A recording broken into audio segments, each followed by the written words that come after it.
to yet another Battle Chat, and this is going to be Battle Chat number 16. Can you believe it? Extraordinary how they're racking up fast.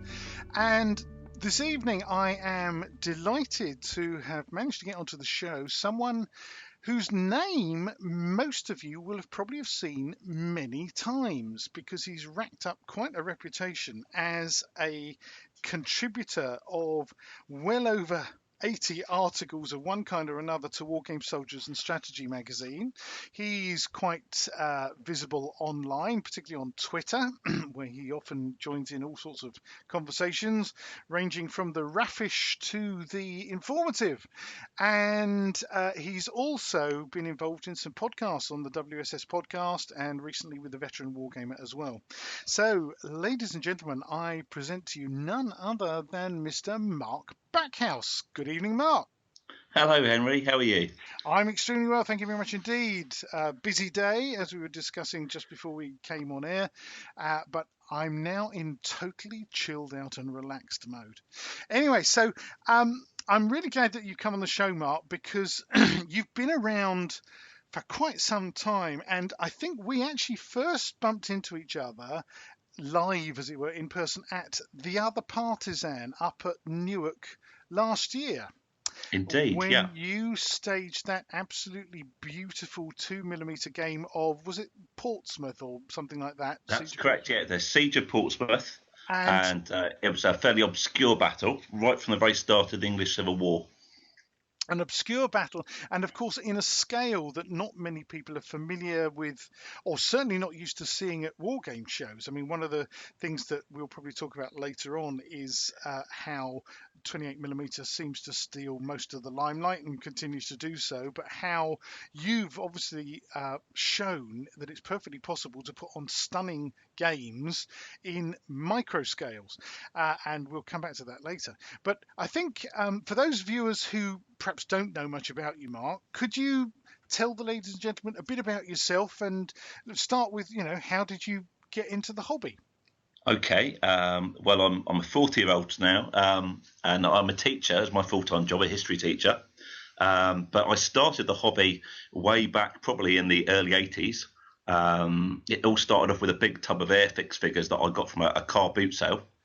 And from there, I guess, it sort of spread to playing other board games, sort of military board games in the early 80s. A friend of mine used to get, an uncle used to buy in board games, so we used to play things like War at Sea. Oh, right. And the old cardboard Blood Bowl and things like this there. I'm never quite sure if we actually played the rules right at the time, but we always had a lot of fun. So this was when I was a wee nippy lad, probably under the age of 10. And then from there, I guess, playing Games Workshop games, but also playing historical games, picking up things like Bruce Quarry's Napoleonic rules from down the library and trying to play those out. And then in my teenage years, I used to get along to the local war game show, which for me was Southern Militaire. Oh, right. Down in Gosport, because I'm a Gosport boy originally, down in Hampshire. Yeah. And I remember having some great fun there, playing participation games of...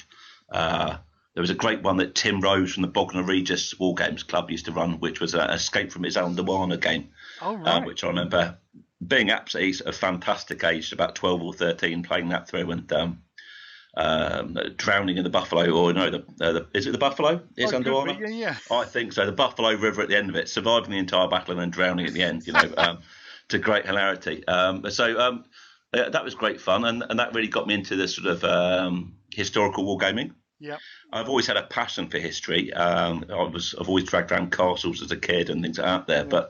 But my family's quite an odd one, in that on one side they're quite pacifists, really. They're all sort of Quakers and very sort of anti-war. And on the other side, I've got some sort of more sort of military genes on that side there, with my great granddad who was in the Royal Marines and things like that there around the local area. So I've got a strange upbringing, really, with. I suppose a lot of history around here, a lot of local history in the Hampshire area is very sort of military based anyway. We've obviously got Portsmouth nearby and the dockyard and Yeah. and things like that. So a rich heritage around me, really, that I've sort of soaked up and taken in. Because you're living, I immediately, some of the places you're mentioning make me think of Patrick O'Brien's novels, Master and Commander, and all that Yes, kind of yeah, stuff. yeah, And of course, they're all set there, and there are lots of descriptions in his novels of what your part of the world would have looked like, yes, going yes. back a couple of hundred years. It So, hasn't changed that much, Gosport, really. But and yeah, I know I was brought up just off where Spitbank is, and they always had the Spithead Review there and things like that. So right. yeah, I've been very much brought up in a sort of a naval environment around me, culturally, I suppose. Fantastic. Yeah. Of course, you have to ask the question. That being the case, do you actually do any naval wargaming? I do a wee bit, but not that much, not as much as I'd like to. I play a lot of Ancients naval war games. I'm really quite obsessed with Ancients navals. And in fact, one of my war games articles I wrote ages ago was a version of Hail Caesar, which was called Hail Agrippa, which used Hail Caesar with big naval battles. And I've also run Actium. I did an Actium war game at the Naval War Game show that used to be on in Gosport as well, which was great fun. But I also play a little bit of Napoleonic naval as well. I've got some 1 to 2,400 tumbling dice ships, which are lovely. They are, aren't they? But I don't get them out enough. Really. But with all things, you go through little phases, and I tend to play something obsessively for sort of 8 or 9 months and then go on to something new. So absolutely. I should point out to our listeners that Hail Agrippa could be found in Wargame Soldier and Strategy issue 66, because you very kindly sent me a list of all your articles. Yeah. Because Phil Dutray, who we had on the show a few weeks ago, of course, he's building up that vast database of every Wargames magazine article that's ever been written. But there are several gaps in his WSS kind of database. And so that's why I asked you, could you provide me with a list of your articles, because Phil, bless his heart, hadn't got them, but I've got a full list here in front of me, and it's a vast list. And talking of your naval things, I noticed there's even War to the Roses naval there, back in WSS 56, Ships, Sea and Sandwich. Yeah, well, we played that in 28mm at Partizan in about 2010, 2011. Right. So you have to Google that one there, but it looked pretty spectacular. We had 12 cogs. I painted up for it. Brilliant. In 28mm, and we had boarding actions and lots of fun with that. Yeah, it was good. Brilliant. So, now you've obviously, so you've got kind of the history in your blood. I'd love to be at one of your family get-togethers with the Quakers on one side and the military people on the other. Sounds like that would be amazing. But you're down in that part of the world which is steeped with history. You're actually a teacher, aren't you, Mark? That's right. Yeah, I teach in a secondary school, 11 to 18-year-olds. So it's a whole range of different things, but history basically, and classical civilization, ancient history as well. So that's my specialism. Oh, fantastic! Now that explains, because looking at this vast list of articles you've written, there's a lot of kind of articles about the ancient era in what you've written about. So tell us something about, how did you get interested in the Ancients era? How did that come about? Crikey.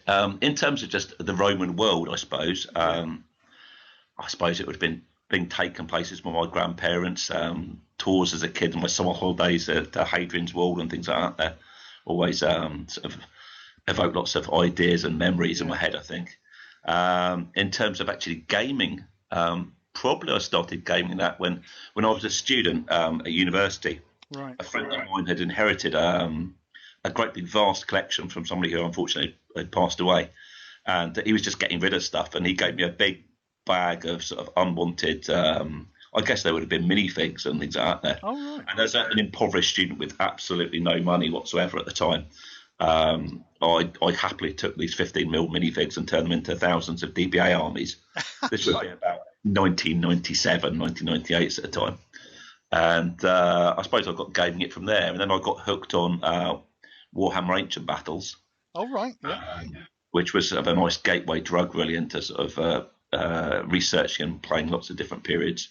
And that's where I met Guy, actually, for the first time, because when he wrote his Siege and Conquest book, I was chatting to him on the WAB forum, because I was fed up with playing games of Warhammer Ancient Battles in which two sides lined each other up and sort of charged at each other. Yeah. And I really enjoyed all his scenarios and ideas inside it. And I ran a games day at my club and sort of invited him down, and that's how we sort of first met, really. So that would be about 2006, 2007, maybe. Okay, yeah. So since then, yeah, my love of Ancients goes up and down at different times. I'm quite obsessed with Roman civil wars. Inside the 1st century BC, that would be my real passion, and Roman naval battles. Yeah. So anything to do with that is really right up my street there. So because the Roman naval battles, of course, immediately makes me think of Jasper, top man at WSS and Caravanserai Publishing, because I don't think he's finished it yet. Have you, Jasper, if you're listening? His dissertation is PhD. on that, yeah, that's right. No, he's never finished it, I don't think so. But no, he is the expert on that there. We'll have to get him on the show to explain why he hasn't finished his dissertation. We're all too much editing of other magazines, I think. So, yeah. So your interest in the Ancients here kind of focuses primarily on the Romans. I mean, is it simply because they're just this most incredible military machine, or is it some movies you saw that you kind of triggered that, or is it because Britain obviously is littered with Roman stuff, as you mentioned, Hadrian's Wall and what have you? Sure. Well, I mean, nearby me, I've got all kinds of Roman sites which are great. We've got Portchester Castle just down the road, which is the best preserved set of Roman walls in northwest Europe, allegedly. Yeah. And they're from about 280 AD. We've got Fishbourne somewhere between the two of us, actually, between Hove and where I am. Yeah. And that's another fantastic place. So lots of local sites, but I mean, also, I just very happily go on school trips as a kid and going to Rome and seeing things there, and going to Athens as well and seeing Greek bits and pieces there. And I've been lucky enough in the last couple of years to get to Istanbul as well and seeing some of the Roman things there, which has been fantastic. So, in fact, that's something else we should talk about later on, really, because I've got some big plans for Istanbul and Constantinople. Have you now? I might talk about later on, possibly. Technically, Byzantium, of course, in the ancient era. Well, indeed. So, some interesting stuff there. But certainly the Roman stuff inside in Turkey is fantastic. So I can imagine, really enjoying exploring that at the moment. That's it, because in passing there you mentioned Greek stuff. For some reason, I don't know why, it must have been something to do with my early gaming. It was always kind of the Greeks and Persians that resonated with me more than the Romans, and I can't imagine why that is, other than maybe one of my teachers at school was more into the Greeks and Persians than he was into the Romans. And Herodotus and stuff. And then at university, I did the Greek city-state and the Greek philosophers and all that kind of Xenophon and what have you. So I love that. At university, for me, the problem is I went there very enthusiastic about the Greeks, and I did a great course on 5th century Athens I absolutely loved, and then we did a special study on Herodotus. And at that point there, I think I wanted to jack in my degree, really. It was the most terrible course I've ever had at university. So really? Absolutely, sends shivers through my spine just thinking about it. And Herodotus is a great read, but somehow it was taught very badly, and not a good experience at all, that one there. It makes all the difference. I've actually been listening to Herodotus again on audiobook, because Audible and that's one of those audiobooks you can probably find for free if you Google it, because it's an ancient text. But yes, it was. It's interesting because as I've mentioned before on the show, that I'm just kind of getting back into Ancients gaming myself, but with imaginations. This has been triggered because I'm writing my book about campaigns, which will soon be finished, folks. Honestly, I promise. End of this month, first draft finished. But I've kind of been rereading all Tony Barth's old Hyboria stuff from back in the kind of 1960s, 70s, and what have you, and that's triggered a massive desire to start doing Ancients imaginations. So I'm raising the armies of ancient Bizarbia, and having fun doing it. So you're on Twitter and you've seen me posting pictures of, I've finished the tunics on these boys. And one of the things I've just realized, that there's something about an ancient unit when it's painted. I can't quite explain it. It's got a look all of its own that's very different from the kind of feel of a Napoleonics unit or anything or any other era. Maybe it's just the kind of the comparative simplicity of what they're wearing and the weapons and so forth. There's this kind of style I like. And you've mentioned in passing there, together with Guy, hello Guy, the WAB rules course, Warhammer Ancients Battles, which ties in nicely because actually we got a question from one of our patrons, Sean Souter, who's over in Canada. Hi, Sean. Hi, Sean. And he says, yeah, my interests lie in non-Napoleonics. Sorry, heresy, I know. What are your favoured rule sets that allow the 2.6 10mm Ancients and World War II? He goes on to so focus first of all on micro scale Ancients. Ooh, I've got 6mm Ancients. Yeah. So I've got for that Greeks and Persians and Indians and Macedonian successors. Right. And with them in the past, I've played quite a lot of Hail Caesar, which I've quite enjoyed. Oh, right. And I think works really well in 6mm, actually. Yeah. But with my 2mm ones, I've been trying to develop a new rule set, and I haven't quite got it working yet. And I know how I want it to work, and I can't quite get it running quite right at the moment. If you've seen my 2mm Ancients figures, I've got them all on a legion to a base in 2mm. Because I think we need to point out to listeners, if they haven't seen your work shown in the magazine, you need to describe what you're doing, because you're not buying miniatures off the shelf, are you, Mark? You're not buying regular miniatures. With the 2mm, I'm not. No, we're going off from Sean's question now. Sorry, Sean. Well, I'll get back to it in a minute. Yeah. But yeah, the idea was, I remember reading these sort of greatest battles in history sort of books as a kid, with these wonderful panoramic images of battlefields from above. Yeah. And every time I played games like Warhammer Ancient Battles, they always looked fantastic with the 28mm figures, but it never really looked like a real battle, in that you had 200, 300 figures on a table representing 50,000 men or something. Yeah. And that these sort of legions looked far too small. So what instead I decided to do was try to recreate it in a 1-to-1 scale in 2mm. Yeah. And I didn't want to get the regular castings in 2mm for this, because I felt that the blocks inside that were still too small, and I needed to combine together too many.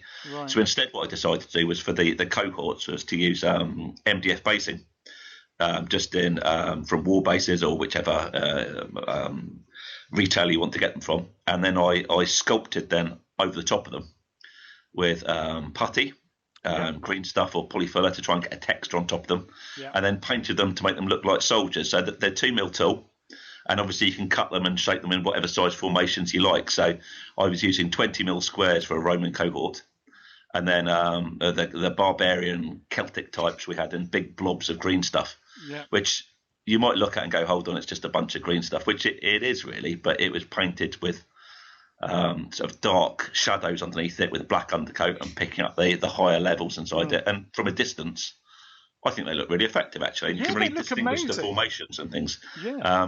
I've got to encourage people to go and, I mean, we could probably dig out which issues of WSS you showed that this being done, but people really should go back and take a look at you creating these things and then painting, because they look so convincing. I mean, exactly as you describe. The idea really was to try and get those formations there, like the old sort of triple aces, sort of the three lines of cohorts, which again is very rarely ever depicted properly, or at least how we think it might have looked on the tabletop there. And the idea really was I wanted to be able to play some big Civil War battles, the Philippines and things out there with sort of 20 legions aside, which I just haven't ever been seen done well, really, I suppose. Yeah. So that's really what they were for. But at the moment, I've only made enough to do Bibract at the moment, and I've had to stop there from the Gallic Wars. Right. So I've got that all ready to go. It might come out at a show at some point when I sort the rules out. But I've got this sort of idea with rules how I want it to be. I like the idea. Share, yes. Well, I've played around with about 5 different versions, and each time I've played it, there's been something slightly wrong each time with it. Go back again. It's like Duffer's Drift sort of idea, and Yeah. you have this dream and you wake up the next day thinking you found the solution, and you come back and you find it doesn't quite work. Yeah. But I liked the idea of having sort of one figure, one statistic for each unit that represents its morale and its cohesion and its sort of overall combat effectiveness. And I suppose in that way that's similar to sort of principles of war. Yeah. And I wanted something like that in place. And I've got something that works quite well for that. Right.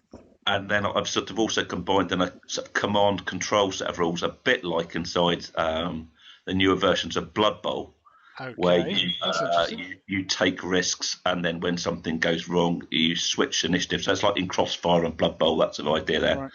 So I've got something like that on the back burner at the moment. Oh, sounds exciting!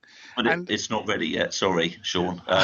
So when it's ready, I'll have it in the magazine, and doubtless I'll put out a very half-assed version of it into the magazine that I've play tested 10 times and it seemed to work well.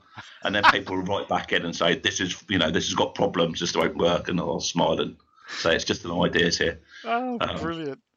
So that's where I'm at with that at the moment. So this whole notion with the 2 mil figures, which we might as well kind of talk about now because the Ancients have come up. Thank you, Sean. And it's something that I seem to remember Guy discussing this with Neil and Mike on the Meeples and Miniatures show recently as well, where for as long as I can remember, and I think it's a story that's never going to change probably, if you like, the tyranny of 28 millimeters, where magazine editors seem inexorably drawn towards articles that have photos of 28 mil miniatures rather than anything in a smaller scale. Now, as someone who used to be a magazine editor, this is something, of course, I can comment on because it seems to me there are a number of factors at play here. The first thing is that I know as a magazine editor, just so few people ever sent me articles featuring miniatures, say under 15 mil. There are a fair number for 15 mil as well as 28 mil, but there are those in between scales like 20 mil and 10 and 12 mil that almost never got shown. And if it wasn't for Pete Berry at Backhouse, bless his heart, who's a real noisy git, hello Peter if you're listening, about, he's evangelistic about that scale of stuff. There were precious few people who ever sent me stuff. So as an editor, it put the onus on me to actually go out and hunt down material featuring those scales. The other thing is, of course, it's a difficult enough problem finding wargamers who can supply you with decent quality photographs of 28 millimeter miniatures, let alone of microscale miniatures, because taking photographs of very small scale miniatures like 10 mil and under, there is a skill to it, because you do need to change your mindset from trying to highlight, if you like, the details on the individual miniature to doing what you described earlier, which is almost like painting a picture, recreating one of those big battle pictures of yours. So what you want to get is the overall sweep of the battle. You want to feature entire brigades or divisions or even army corps moving into the attack, rather than the one guy at the front, with his rifle, because it just won't look the same. And particularly because of the way you're sculpting these 2 mil miniatures yourself, the whole point of those is the big picture, isn't it? It is that almost painterly effect where, as Pete Berry, I remember him saying ages ago, paint the unit, not the man. And certainly in your case, you are painting the unit, not the man, right? Absolutely, yeah. And I think, as I say, from my point of view, I sympathise with any magazine editor when people say, "Oh, you never show anything that's got 6 mil figures in." Well, I don't get sent any. Where can I take pictures of them? They don't often appear at shows, and so on. Now, this is where, of course, you're breaking the mould. With that fabulous game that you put on with Sidney Roundwood at the Other Partizan last year. turned a lot of people's heads.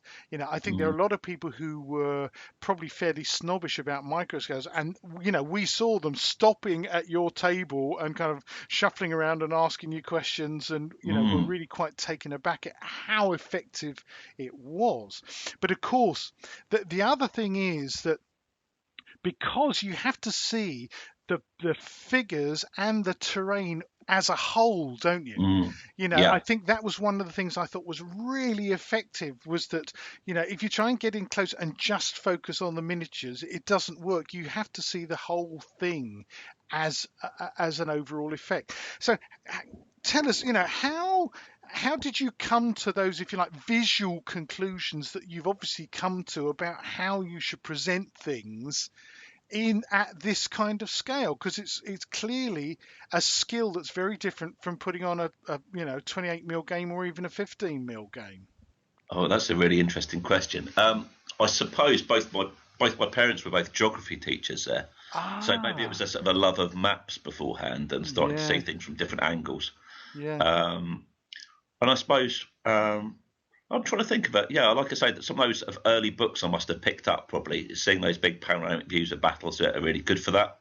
yeah, Um, that series by Anthony Livesey, I remember as a kid picking up some of those books there and seeing some of those with the great big paintings inside it of full battles. I love those. yeah, And I think it does lose something, in going down to 2 mil, you do lose those individual uniforms and those characters, those beautiful shield designs and things, but mm, you make up for it in something else. So, mm, well, I'm a huge advocate of 2 mil, and I think that it's a fantastic scale to get into, and it mm, really opens up some completely new possibilities. mm. It's not the panacea for all war gamers out there. Sure. It does some things very, very well, Yeah. and you can really get those ideas of grad movement and reserves and formations much more accurately, I think, Mm, inside smaller scales. But obviously, you lose that maybe the empathy with individual soldiers inside it. yeah. That maybe you get in 28 mil, that look on your face when you lose your favourite general because your saving throws failed and things like that. There, which I I think know. many gamers, really can get into and access maybe more easily. Yeah, yeah. So it's got some strengths and some weaknesses there for it. But I think certainly looking at those bigger maps there of battles. And I'd probably just sort of walking around battlefield sites and looking from a hilltop down it and trying to imagine what was there. These sort of things there sort of help you conjure up these impressions, I guess. Yeah, And you've used that's an interesting word, and impressions. It's an impressionistic kind of mm, way of wargaming, obviously, rather than kind of something that focuses on the minutiae.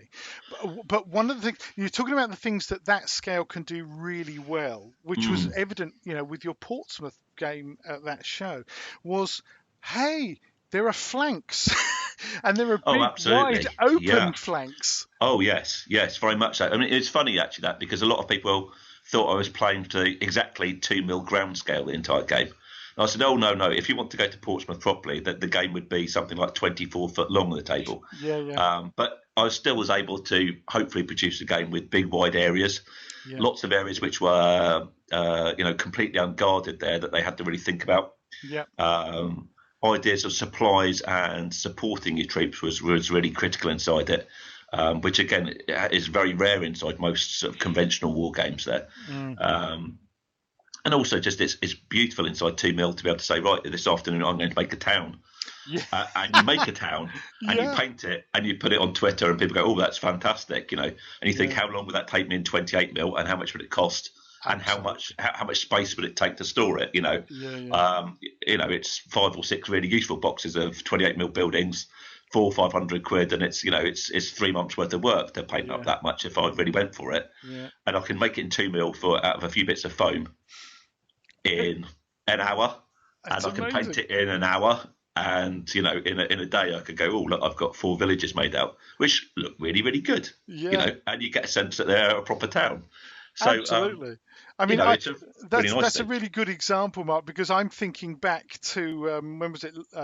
Just about a year ago, wasn't it? When I was preparing for the Big Eighton game that I was organising up in Yorkshire and making that bloody village, Arab village, out of all those cardboard boxes that took me weeks.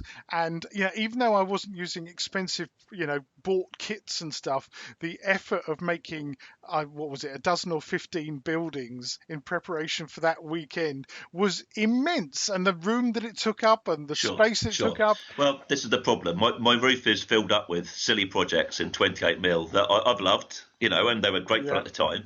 But very simply, there's only so much room in the loft, isn't there? So, like I say, I've got 12 cogs up there. I've got 3 Roman warships in 28mm. I've got an entire Roman town with walls around the outside of it in 28mm. And then comes the point in which you just say, right, I'm not going to make any more big projects than this until I've won the lottery and got more space or something else there, So it's a really sensible scaled up game inside. You can play great big games on a 4 foot by 4 foot, which is ideal for a lot of people in their front rooms or their dining room tables just to roll out and put away again. Yeah. So it's a great scale, and if done well, it's fantastic.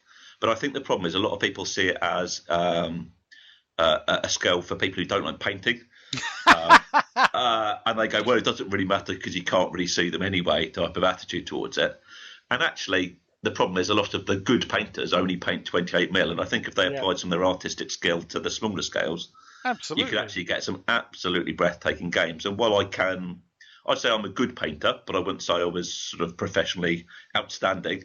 I'd love to see some real sort of professional artists really get on with painting these figures and see what they can do with them, because I'm sure you could really, blow people away with what you can see with it, Absolutely. And the visuals for it.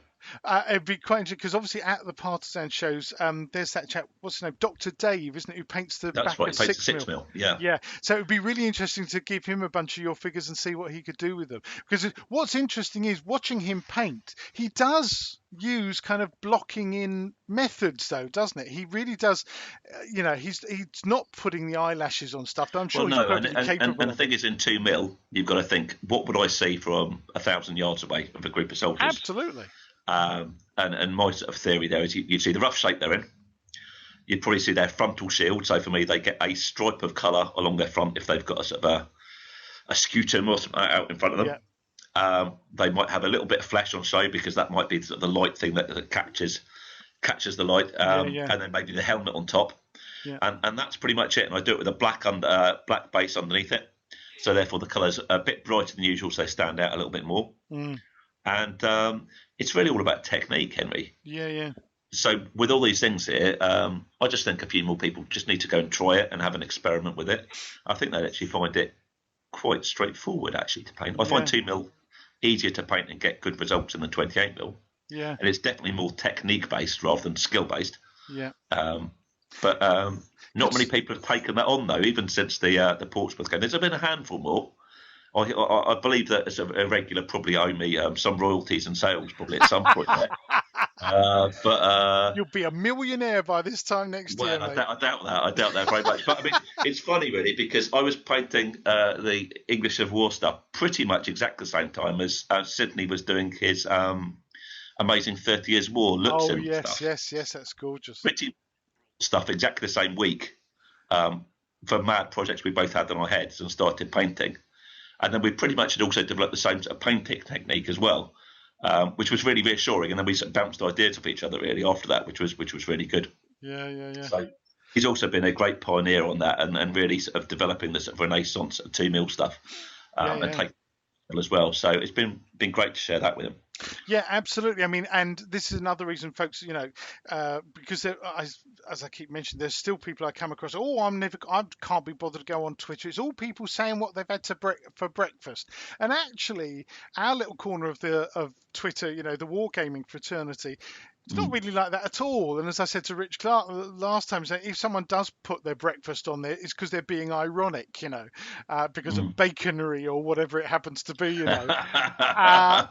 Whereas actually a lot of what happens in our bit of the web there is people sharing ideas and stuff. I've been posting, me painting my 28mm Bizarbians, which is interesting listening to what you say, because I've reached the point with my 28mm painting, 30mm painting, where I look at my body clock, if you like, and I realize, I'm 58 this year. How many good years potential painting have I got left in me? How much time have I got, because of real life pressures to do that painting?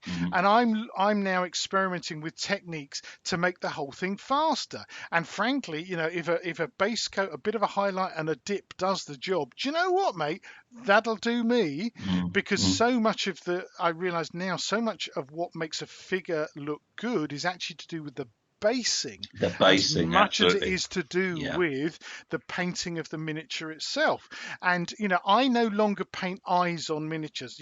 My eyesight isn't good enough, and God knows I just haven't got the time. And then when you put it at arm's length anyway, you don't see the blooming eyes. That's it, yeah. I'm looking for a mass battle effect. So actually watching what you're doing with the 2mm stuff and that kind of bird's eye view perspective, from a painter's point of view, is really, really interesting. And I think more people should be paying attention to, what you're doing. I'm glad you mentioned Sid there as well, because yes, his 30 Years War stuff has just been phenomenal. And his little notebooks with all his kind of drawings and diagrams. Yeah, I'm very jealous of that. Yeah, he's got a real artistic skill there. I can't match there, but it's a beautiful project. Yeah, because I keep notebooks myself, and I look at what he's doing and think, oh, I need to up my game, I think. But it is, the other thing is though, the notebooks thing is just a slight digression. It's amazing because I've on Twitter posted a couple of photos of my notebook where I write down the name of the paint that I'm using, and I just do a little blob of the colour next to the name. And the number of comments I've got, people saying, "Oh my God, that's genius! I've never thought of that." Whereas to me, it's like, surely that's obvious that it's quite important to just have a quick visual reference of what the color is that I've used. Okay, it's amazing how many people have never thought of doing that. So anyway, but that's absolutely fantastic, the 2mm stuff, and I've got to encourage people to come and look more at that stuff that you've been doing. But obviously the 2mm stuff is glancing again at your vast list of articles here, Mark. The 2mm stuff is just one of the many, many things that clearly you have an interest in. And so, tell us something about some of the other stuff that you like doing. Oh, gosh. Where do you I mean, it's funny because when you read through the articles there, you'd assume that I'm obsessed with all these different periods and play them all regularly, which I probably am. But normally it sort of starts off with a conversation with Guy, because I'm not actually employed by WSS at all. I just help him out, really. Yeah, freelance. Normally at some point he says, "Oh, nobody out there will possibly write an article on, I don't know, some obscure sort of battle there. Mark will go and write that for me," he'll say. And then I normally get some sort of email saying, "Oh, we've got 3 weeks and this needs to be done by then, Mark. Would you fancy writing it?" And I normally shrug my shoulders and say, "Okay, then we'll just do it." The War of Jenkins here it is then, yeah. Yes, yeah. So there's that kind of thing there. So there's occasions in which I've had to write things for his themes, which I apologise if they didn't come across with as much enthusiasm as the things I'm really passionate about. But hopefully a bit of excitement and energy goes into every single article, and that comes across really. Normally by the time I've actually written the article, I'm normally quite into it anyway and probably gaming it already and painted up half the side for it, He's a bugger like that guy. So I play pretty much everything. My passions for different bits of history swap and change each year probably. Right. So this year I'm really enjoying doing World War II things. I'm writing a lot of things on the Far East at the moment and playing a lot of Chain of Command. But this was before Richard came up with the idea of his, or at least publicly said about the Chain of Command thing. I was lucky enough to go to Singapore last year. Oh. And I ended up being right next door to Opium Hill. Oh my God! And Azar Pajang Ridge, which was fought over, in fact, pretty much the same date in February actually as we are now. Actually, it's 11th, 12th, 13th, 14th of February, and that's where the Malaysian regiment fought. Wow. So that's been something that I've been really interested in, and I started then reading up on Malaya, something I really didn't know a great deal about, really, apart from the cliches about it. And at the moment, I'm trying to write a point-sized campaign for Richard Clark, who you had on a few weeks ago, all about the Argyll and Sutherlands up inside northern Malaya, and trying to run doing a campaign on them. So I've been playtesting that a lot recently. So World War II has been my theme for this year. But going back to last year, you probably saw a big state of American Civil War articles. Yeah. So I was playing a lot of American Civil War campaigns. The year before that, it was more English Civil War things. Yeah. It's really whatever I've been reading, whatever I've been seeing on TV, whatever I've been. Quite often, visits actually play a big part inside it. Okay. So yeah, that trip to Singapore was great. My girlfriend's a university lecturer, so she goes around different places in the world doing lectures. So I tend to get dragged. I say dragged along's the wrong word. But I get invited along to go to different places, and she doesn't like museums at all. So I'll go around and look up all the nearest battlefield sites and do all the military museums. Right. And she'll go off and drink coffees with her university friends. Oh, fantastic. And then occasionally we might meet each other and go out somewhere. But apart from that, really, it's me having a history trip, really. Oh, so I tend to go around and get inspired by something and walk around it and get into it. So last year I went to Vienna and did the Austrian Military Museum. Oh, right, yeah, which is incredible, really, really good there. And so background's on the agenda at some point there, and 1809 stuff. Yeah. This year I'm off to Berlin and Hamburg as well. So there'll be something German probably in there at some point. So just wherever I get dragged to, really. Normally I normally get excited and enthused and walk a battlefield and go, I must write an article about this, and that inspires it, really. So that's where a lot of it comes from. Okay, I can see. Yeah, looking back, I can see. So basically, your articles are kind of a travelogue, really, a record of your holidays. Partly that, but also partly what I'm reading. I've got a bit of an obsession with going to the local Oxfam bookshop. Oh, right. And I tend to just scour the shelves and pick up anything that looks good, any good journals or memoirs or. Yeah. I tend to try and avoid all the standard books you get in your Waterstones at the shops there, and just try and find stuff that's out of print that I can buy cheaply. And I normally read through 3 or 4 of them and discard 2 or 3 of them, and then there's normally one good gem out of the ones I buy. Brilliant. And that normally becomes the basis of something I want to find out more about, and I read up on and really get into. Fantastic. So lots of reading, really. If you're in a charity shop, Neil Shuck, I'm sure, would also ask you to keep your eyes open for a copy of the complete point system explained by R.P. Riestley. If that means anything to you, it probably doesn't. But that was a running joke Neil and I had with our View from the Veranda show. So, Neil, there we are. The call's out, and I've asked Mark to keep his eyes open. I will do. Okay. Now, the other thing is, you mentioned World War II earlier, because in fact, Sean again, our listener Sean, basically is asking you about, your playing of microscale World War II, and also, can you recommend a rule set or two, or an approach that would allow for the relatively accurate recreation of big World War II tank engagements such as Kursk or the battles in East Africa? Big I ain't been shot, mum. No. The 6mm World War II stuff was funny, really, because when I was a wee teenager, and again we were hard up and we had no money. Yeah. With a small group of friends, all our pocket money used to go on to phone orders through to Heroics and Ross. Yes. This was a point before debit cards and credit cards. As students, we'd save up all our money and convince one of our parents to write a cheque for us with all our pocket money and or send a postal order. That's the kind of thing there. Yeah, absolutely. So you'd send that off to Heroics and Ross and get back for the post, a big bag of 6mm vehicles. So we had quite a lot of fun. We wrote our own rules. Probably this is when we were at sixth form college. Yeah. Probably quite influenced by early Space Marine or something like that. Probably at the time, and we got all the armour statistics and sort of made it all up like that. And we had some great fun, big tank battles with those.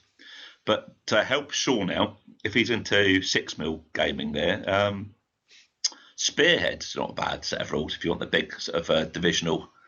Crunch out there. That's worth a shot. Although it's probably a little bit dated now. When was Spearhead out?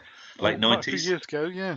Yeah, I mean, that hasn't been... and then, of course, you've got Rommel that's come out fairly recently that I have to confess I haven't yet played. Me neither. And that's the grid-based one, isn't it? Which Sam Mustafa's brought out. Yeah. Which has been getting, generally speaking, some very good reviews I've read around. But I think it might be a little bit... you either love it or you hate it. A bit of a Marmite game there, I think. Yeah. I've heard a few people who aren't so keen on the grid system inside it. But I think that might be worth finding out a bit more about. Yeah. But I don't tend to play many big battles in micro scale with World War II, actually. I could chip in and say I used to play fairly big games of Blitzkrieg Commander. Yes, yeah. But of course it had like a couple of editions, and then it was bought out by Pendragon, wasn't it? That's right, yeah. And then they came out with a new edition, but something went really squiffy with it, and they were going to recall all the books and reprint them all. I don't know what's actually happened with that. I should get Leon on the show and ask him, quiz him, because I seem to recall that they were going to produce a brand new edition of this revamped Blitzkrieg Commander and replace the rule books of everyone who'd bought what was supposed to be in the third edition. So I don't quite know what's happened with that. But that Blitzkrieg Commander, again, is a kind of a bit of a Marmite game because the mechanics in it are based on War Master. And so you have the command roll system. So that's right. If someone is used to playing Hail Caesar or Black Powder, it's not going to be unfamiliar to them. Yeah. But it does mean that if you, for example, with my mate Guy, we started playing Western Desert stuff, and I decided, because I love the quirky British tanks, early war British tanks, I'd be the British and he could be the Afrika Korps, the Germans. Well, he just ran rings around me because the average Afrika Korps commander has a command rating of something like 9 or 10, whereas the average British one has a 6 or 7 or maybe 8 if you're lucky. And because you've got to roll less than or equal to that number with 2d6 in order to issue an order, then the Afrika Korps commander clearly has a major advantage. Now, you could say that that's potentially historically accurate in some way, that the Germans, certainly when they first appeared, did run rings around the British. But as the British player, you can come away from a game feeling pretty bloody miserable, frankly, because after you've done the first turn, so let's say you're a German commander, you've got to roll 10 or less, and lo and behold, he rolls 10 or less. Next move, it's one point more difficult, so it's 9 or less. 9's still fairly easy to get. And then an 8 or less, and then a 7. Well, maybe he'll stop being able to issue orders once he gets down to a 6 or less. Oh, blimey, I've rolled a 7. I can't go again. But he would have been able to go again without a response from the British. I had a rather bad experience with that set of rules once, in which something fairly similar happened with a commander on the German side with some flak 88 guns. Right. And I think just about everything on my entire side was blown up inside about half a turn. Which actually had any potential to act. I sort of scratched my head and thought, interesting.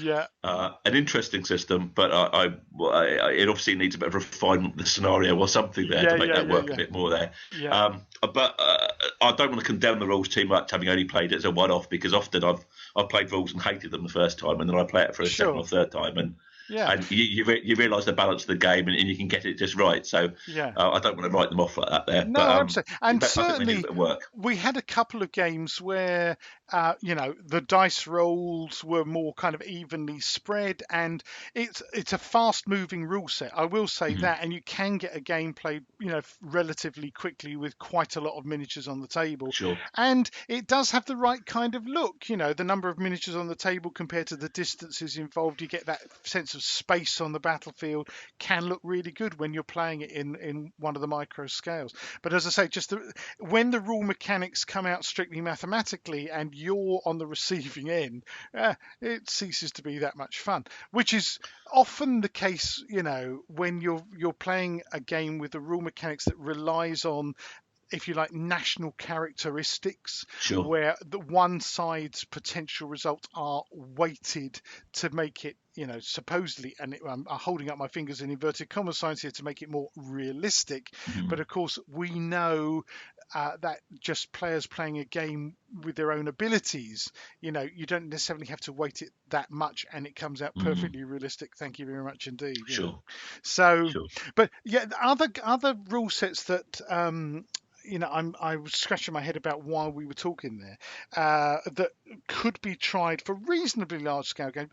Battle Group, the Battle Group Blitzkrieg. I mean, Battle Group we played in reasonably large numbers. Yeah, I mean that works okay. I mean, even Flames of War isn't too bad if you just don't get too bogged down in ultra competitive point counting, and you actually want to play something scenario based. Actually, it can play quite nicely. Yeah. And if you use that with a games master and create a fog of war inside, that actually Flames of War can actually work beautifully as a very nice basic set of rules, as long as you're not getting too gamey about it. Yeah.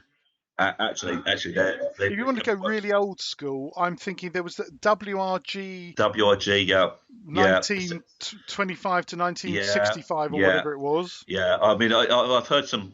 I've never actually played this set of rules here, but I've got a mate who always used to play the competitions. Those who worked out that in one of these competitions he could have an entire Chinese army made up of 1 point Chinese conscripts.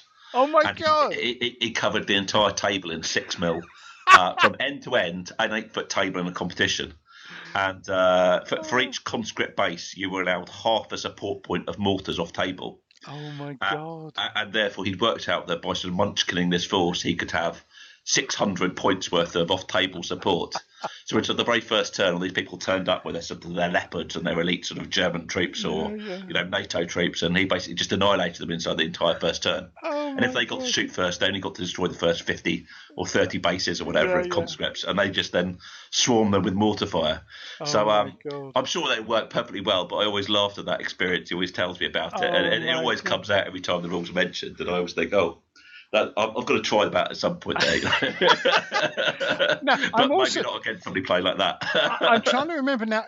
I don't know if it was that rule set, but there was certainly a rule set that I can remember for kind of World War II games that was around. I wouldn't say it was popular, but it was around in the 1970s, where the ranges for the weapons were actually logarithmic. So if you like, for the first 6 inches, each inch represented 10 yards or something, and then for the next 6 inches, each inch represented 20 yards, and then each inch represented 40 yards, and so basically when you were firing at something that could be potentially, supposedly at extreme range, it would still only be 4 foot away on the table. It was the most bizarre thing that I can ever remember seeing. Have you ever encountered something like that, Mark? No, not really. No, that sounds like something from the 70s that's probably best left in the 70s, really. I was only born in 1978, Henry. So were you? Oh, I was but a glint in the milkman's eye at that point there, probably. I bet you were. Funnily enough, I'm going to brandish your book. I do this occasionally during podcasts. I reach over to my bookshelf and brandish a book that Armoured Wargaming. Okay, Armoured Wargaming by Bruce Quarry. Well, I mentioned Quarry earlier on, you see. So which was first published in 1988, and this does have. I got this off eBay for the princely sum of about £4, I think, from someone selling off old stuff. And there is actually a set of armoured combat rules in the back of this book. Now, how they play, I couldn't say, but if someone wanted of course, Bruce Quarry wouldn't be old school. He would be what I would call middle school. Middle school, yeah. Middle school. Well, it's funny because you mentioned that set of our first set of rules with 6 mil figures. I think we used all the tank statistics inside that actually. Oh, really? To get the ranges of the guns and the penetration and the armour and things. I think that was our go-to Bible at the point there. And that would be sort of like mid-late 90s. So and of course there was. I'm reaching up for another book up here, which is also. Oh gosh, here we go. Don Featherstone and Bruce Quarry. We've got these what were called the Tank Battles in Miniature series. Which were Don Featherstone did the Mediterranean. That was number 4. Bruce Quarry did the Northwest European campaign 1944-45, and Don Featherstone did the Western Desert one. Now there's only 3 here, so out of 4, so I must be missing number 2. And that means I need to go on an eBay hunt. There we go. It does, doesn't it? Yeah. This happens sometimes when I actually look at the stuff I've got on my shelves and realize, oh my God, I've got one missing. I'm such a completist. I can't live with myself knowing that there's one missing. That's terrible, isn't it? Dear me. But there are, I mean, yeah, Sean's question is an interesting one because yes, I think the trend obviously recently, particularly the Lardies coming out with Chain of Command and What a Sure. Tanker, Sure. but Armored Gaming has got more, if you like, intimate, down and dirty, kind of a lot more like that movie Fury that came out a couple of years ago. But it's all very much about retelling personalised stories, isn't it? Yeah.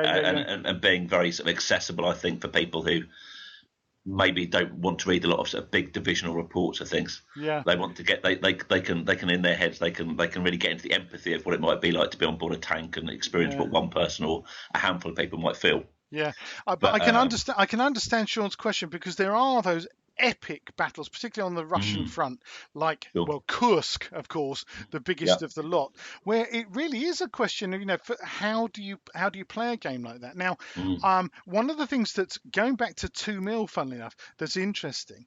You may have seen it at one or two of the shows. There were some guys I saw last year touring a game. There was actually the Arab-Israeli conflict. Yeah, looked fantastic. The Golan Heights or whatever it was, played in well, not even micro, it's nano armor, really, isn't it? Kind of. I think they were playing 3 mil. Yeah. It was the and it looked. Stuff, yeah, it looked beautiful. Now, I should have paid more attention to what rules they were using, but I think I was so awestruck by this incredible representation of the Golan Heights and all these Arab and Egyptian tanks and stuff that I kind of forgot to ask. Oh, yeah, so what? Because they were playing the game, so what kind of rules are you using? Are they homegrown or something else? Because I think for those mega battles of that kind, this is really where the nanoscales do come into their own, because you want to be feeding in entire regiments of tanks at a time, don't you? Sure, absolutely. And I think from a commander's point of view, if you're an army commander, do you know about individual tanks being blown up? Is that something that even bothers on your radar? What you want to know is, are you holding that town? Yeah. Are you taking heavy losses? Yeah. Are you falling back? Yeah. What's the situation? Is the advance taking place or not? Basically. Yeah. So it's that different scale of management, isn't it? With the smaller scales there for it. So, Sean, there's obviously a gap in the market there. You'll have to get writing something for us. Yeah, I think so.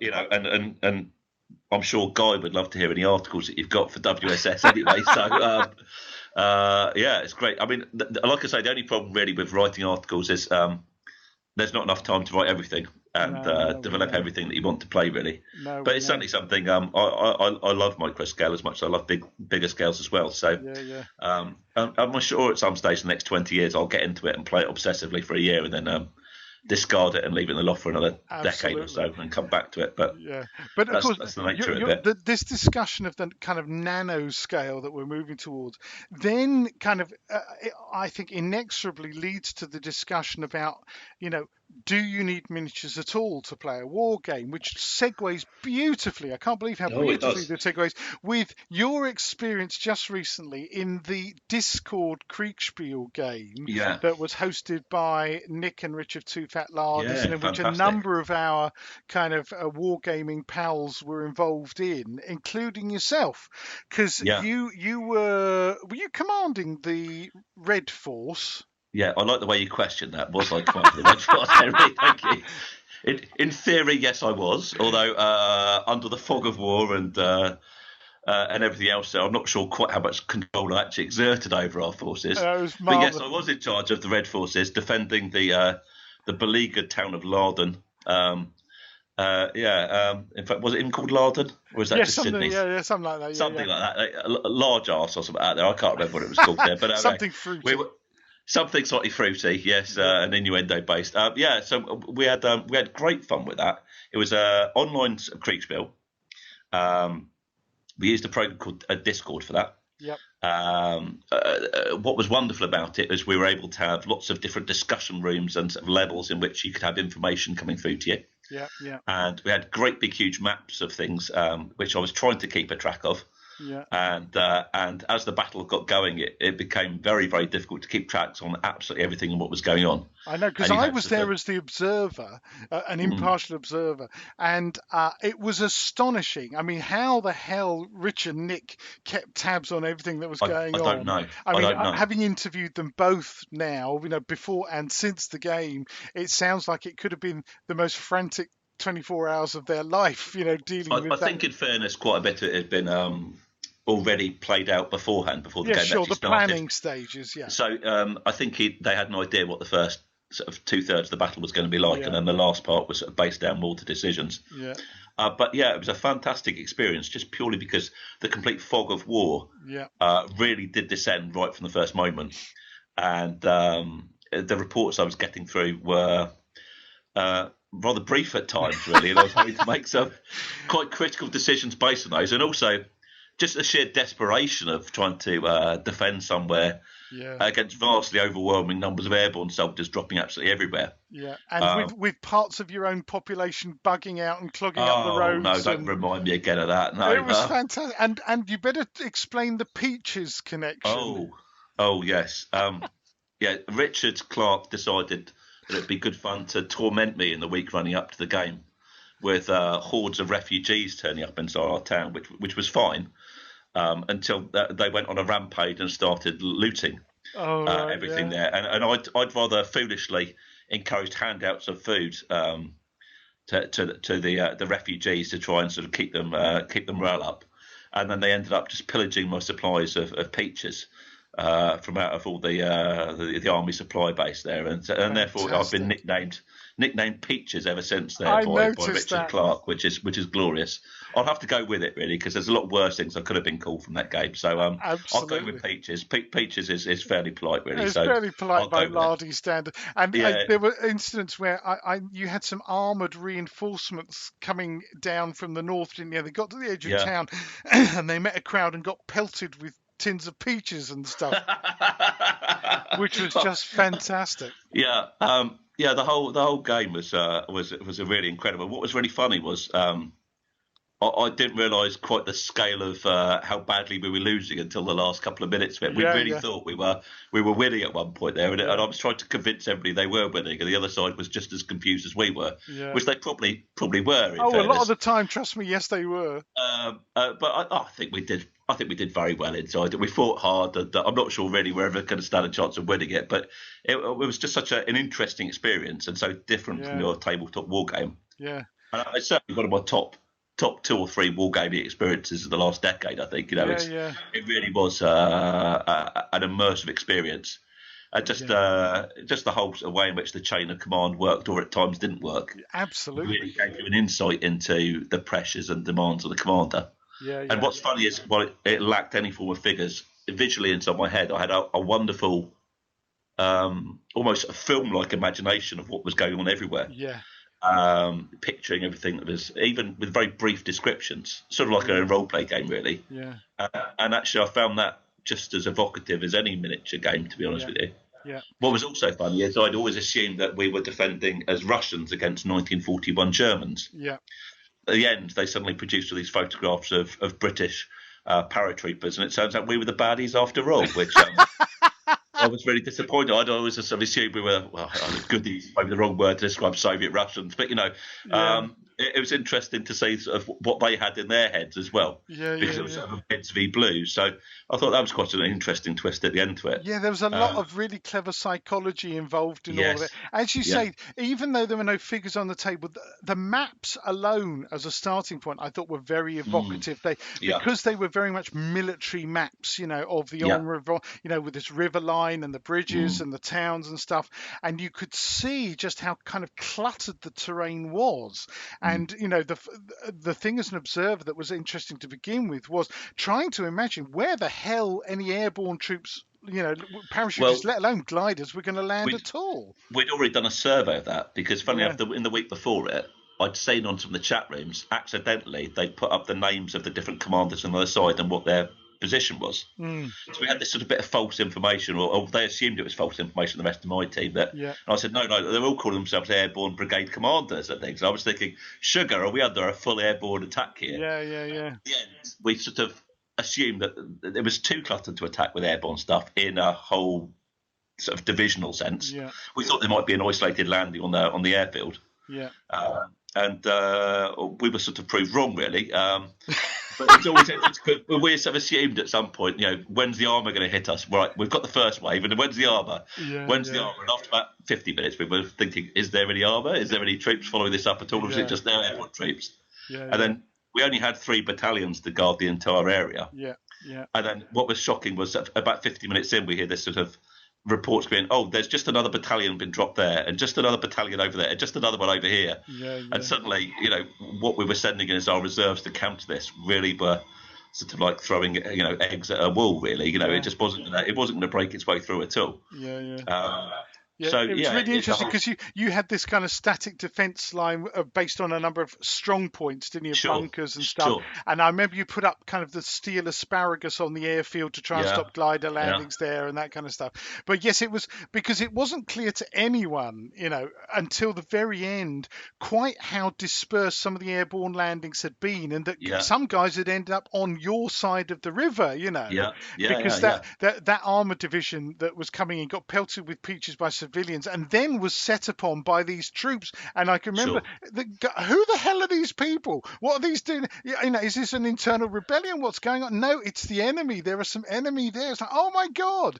It was, and seeing you trying to cope, both sides trying to cope with limited communications because radios had gone missing, or they'd gone down, or they weren't working, or there was the wrong sort of radio. It was outside its proper, outside its range. All these kind of things that were incredibly realistic, but at the same time, Rich and Nick managed to maintain kind of a sense of humor, a thread of humor that went throughout.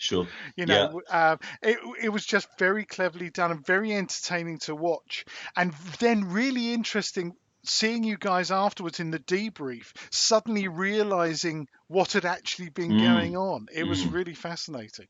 What was also really good, there was a moment inside it in which I had something arrive on my radio wave, and it was like, hello, who is this? And it's a Aussie accent. And I was thinking, are these enemy troops, or are they friendly troops? And for about 3 minutes, we sat there thinking, well, hold on, should we reply to them and tell us, orders of what we want them to do? Or in fact, are we actually negotiating with somebody who's hacked into our radio system here? We had absolutely no idea. And it turns out there were 2 other players on our side who were off the table, off the map, but we didn't even know existed. Oh, brilliant. And it was the complete surprise of finding out that they were there. And then trying to work out where on earth they were actually on our bigger map of things.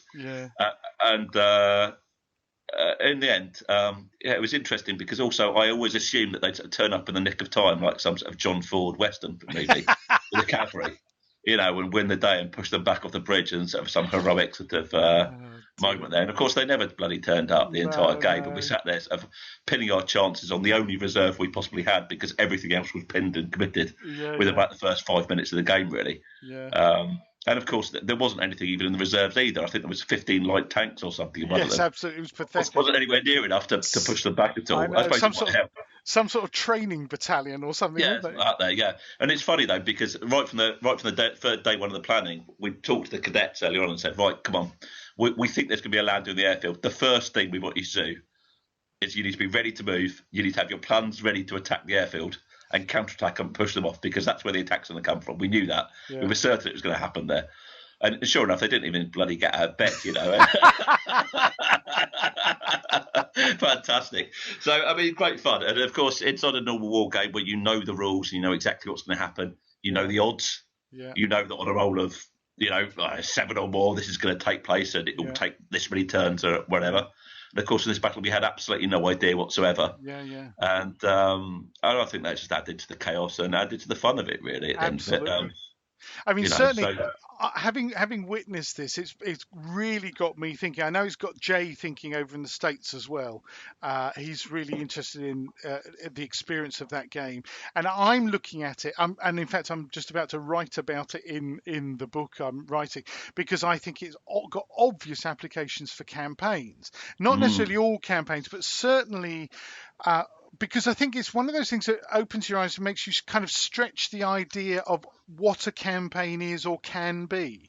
Because I think we've, up until now, and I would admit it myself, I've tended to think of campaigns, yes, it's something that goes on and it's a year or more, several campaigns linked together, it creates a war and it goes on and, there's all this paperwork involved. Whereas in fact, compressing it all down to an intense kind of week of activity, of planning, and then literally, what was it, 3 hours, something like that, of actual gameplay, if you like, of action time, was a really kind of mind-expanding thing to witness, because it has made it, God, well, in itself, that is a campaign. It's a short campaign. It's a very finite campaign. I think that's the other thing. It's the notion of having a campaign with very finite goals, where we are launching this attack to achieve that objective, and that's it. That's the end of that particular campaign, and then we can move on to the next stage. So, I mean, I imagine over the years, at some point, you must have taken part in campaigns of one kind or another, Mark. We've tried running lots of campaigns, but invariably the problem with longer campaigns is people get bored and they can't make it for something, or some people start doing badly and they want to drop out earlier on, and the people who are winning want to keep going, don't they, of course? So it's always difficult. So in more recent times, I've tended to play campaigns which are sort of a shorter series of interconnected games. I suppose to go back to Two Fat Lardies, again, those point-sized campaigns where maybe you're playing 4, 5, 6 games in a row. There's a consequence on each one onto the next one, and I know that the old Warhammer Ancient Battles used to do that as well. Were always good fun. But the other thing we've been doing, and in fact going back to the WSS articles, is playing the Matrix games as well. Right. And I've written a few of those and tried to get those back into the mainstream of wargaming articles as well. I've done one on 1688 and the Glorious Revolution. I did another one on Boudicca's revolt that Simon Miller borrowed and then used it as a sort of a professional management tool for taking around different companies to try and get them to work as teams and things, which is quite interesting. And what else have I done on the Matrix? What I was going to say was, there was Kennedy v Khrushchev as well, so there was a big macro campaign thing for that as well with the Cold War. And we did an online Matrix game with Richard and Nick and Sidney last year, right? Which you can hear about on the WSS podcast. I think it's 15. And we had a chat to the chap who wrote Matrix games in the first place. Okay. Well, for people who are listening who don't necessarily know what a Matrix game is, could you just give a brief kind of... A Matrix game is a game based around different arguments. And the idea is that each player takes on the role of a commander or a persona inside a game. And they're each given objectives, kind of similar to a traditional war game. And they also score points maybe for playing their character in role. And doing things that might maybe limit or restrict or maybe build up their characters. And the idea is then each turn you take it in turns to present an argument. And you say why that should be a plausible argument, and you give reasons for that. And then you then dice depending on how convincing the GM thinks that argument is. And on a roll of a 1, it fails, or a roll of a 6, it succeeds. And then depending on how good the argument is, maybe you need a 3 up or something for it to pass. And then once that happens, then it goes into action. And the advantage with that is you can get in some really big, epic campaigns with lots of action, lots of battles and things like that there. And you can play them out in an evening at the club. And on a big map or something like that. And they're great fun for interaction, because you obviously get to hear what other people are arguing, which means there's a degree of problems with it in terms of a historical recreation of, again, the fog of war and sort of what a commander would know and what they wouldn't know. But it does mean that you can then build up a really fascinating narrative story of the campaign and what's happening, and quite often some quite plausible sort of outcomes from that as well. As some arguments succeed, then people then build in the results of those arguments into their own arguments as well. So we've been playing that. We were playing, funnily enough, a Roman naval campaign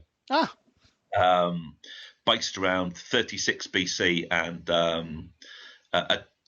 who was it now? It was Pompey, Sextus Pompey, and his piracy campaign against Octavian around Sicily.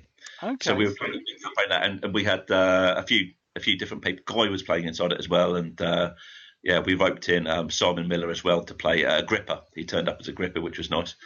And at the moment, we played a couple of games of that and had a great time with that. And it's a real hoot to play it, because you do get that interaction between different players and lots of sort of ribbing and jokes and things. So from an interaction point of view, that's a really great system of playing a fun campaign. Yeah. Maybe not necessarily historically perfect sort of command simulation, but a really entertaining and interesting story. And of course, you can intersperse that now with big battles. So my current plan is to do something like that. We've got to a big finale battle stage, and I'm trying to work out a way of doing that as a big Matrix game, which I haven't. Normally, we play it out on the tabletop or just roll a dice to see what would happen. And I'm trying to work out a way of getting some sort of interactivity with just a big sort of naval battle there. And I'm interested in the Discord as well, but I think it would lose a little bit of the interaction that we had for the Matrix game. And we were doing that on Skype with 6 of us there, which was a good laugh. Cool. So we were doing that last year. So in many ways, that sort of was a bit of a precursor, really, to this use of Discord. I have to say the Discord's taken it to another level in terms of the depth and sort of actual simulation of battle. Yeah. But actually, in terms of ideas and playing things online, I think it's been quite good fun, really. So, it's yet to be finished, though. That's the problem. So we'll have to come back to that at some point and do this big finale, epic battle at some point. So how long has that been going on? We've only played it a few sessions. We were literally playing it for an hour and a half sessions. We played 2 or 3 of them. Gotcha. Play it every 6 months or so. We're probably playing pretty much in real time, really. Maybe one game turn maybe represents 2 weeks or a month or so. Oh, okay. And then I think probably now we're getting to a stage which is getting more granular. So it'll probably be maybe one argument a day or something like that there as the sides getting close with each other for a big battle. Ah, cool. Yeah. That sounds fascinating. It was an experience, yeah, good fun. But have you tried Matrix gaming before, Henry? I've yet to be involved in a campaign that's kind of Matrix gaming. But there are other people I know who've, because the guys who run the kind of war games development. That's right, yeah, have been doing that sort of thing for years. Yeah, Bob Caudry and people like that. There, yeah. And I seem to remember that Arthur Harmon is someone who's written articles in various magazines over the years about Matrix games, and of course Paddy Griffiths was someone who did Matrix gaming. Yeah, so it's another formula. And what I like with it is it's very cheap, it's very quick, it's fairly easy to write. And the nice thing with it is also you can concentrate on the parts of the campaign that interest you rather than getting bogged down in them.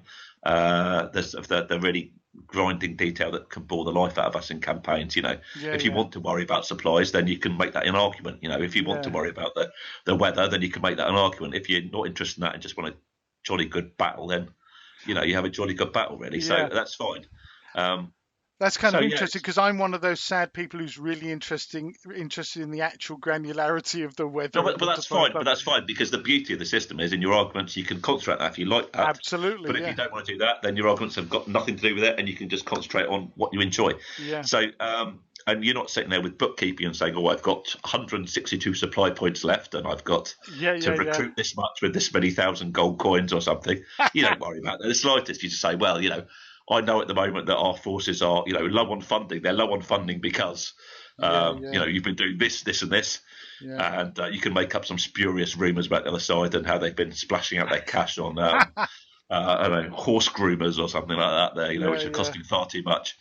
And as long as the arguments sort of seems convincing, then you can roll for it. And if it takes place, then you add it into the story. Absolutely. And that ties in, of course, really well with the kind of free Kriegspiel notion, which is what Rich Clark does a lot of. Yes. Well, I suppose I came from a role-playing background. I should have mentioned the role-playing earlier. Oh, yes, please do. So probably when I was, again, from quite a young age, I was brought up playing fighting fantasy game books probably to begin with. Do you remember those? Those old ones there, the Steve Jackson ones there.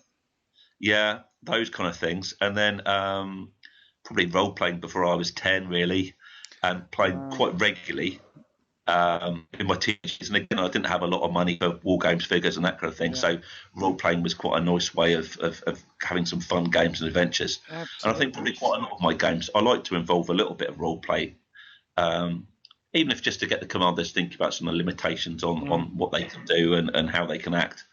Now that's really interesting because that kind of really informs about your background a lot and your interest in things like the Matrix games and the Discord, because having that background where a lot of what's going on is in your head Oh, yeah. or scribbled down on a piece of paper rather than enacted on a tabletop or a board.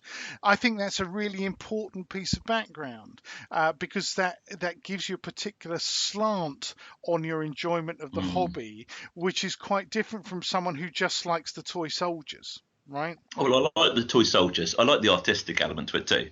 But if you ever play a game with me at a show and I'm running it, then don't get too hung up on the fact that I'm probably not playing the rules properly. I'd much rather have something that plays and people are having fun and getting involved in and straight away immersing themselves inside than sitting there looking at what's on page 72 and the interpretation of the rules for it there. And some people can be horrified by that when they played for me before who were really sort of. I think that probably some purists might get a bit upset by the way I play games sometimes because I do tend to be a bit free and easy with the rules and try and get the story in there. Shocking. And I'm much, well, it's all about me having fun and them having fun too. Yeah. Frankly, my idea of fun isn't looking up things inside a law book. Yeah. It's about getting something that flows and everybody can take part in. Yeah. So that probably, might well inform the way in which I play a little bit more, and that's going to get some haters and it's going to get some lovers too, depending on which side because the thing is, I think it's also what I've discovered is that a lot of gamers of a certain age as well are, if you started gaming, certainly, and gained through the 70s, you couldn't really avoid Dungeons and Dragons and all that kind of stuff.